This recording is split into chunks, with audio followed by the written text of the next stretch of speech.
por mucho que López, Ares, Rubalcaba o cualquier otro mamporrero que lo intente. Al igual que sus antecesores, también fracasará. Las fotografías de los presos políticos vascos han de estar presentes en las calles, deben ser parte del paisaje cotidiano y de la realidad de Euskal Herria.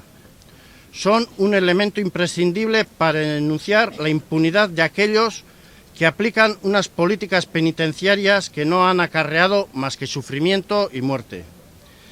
La sociedad vasca debe saber que nos encontramos ante un pulso represivo, otro más.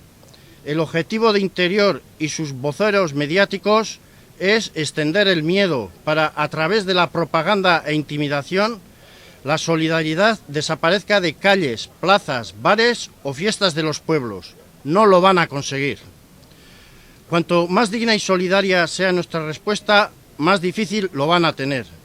Cuentan con absoluta impunidad para actuar con la mayor brutalidad posible.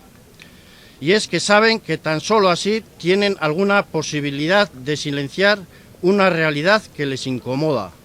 La denuncia de la impunidad con la que se aplica la política penitenciaria criminal a 740 ciudadanos vascos.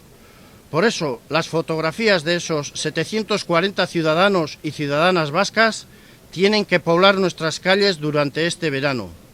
No ocultaremos nunca a nuestros familiares y amigos.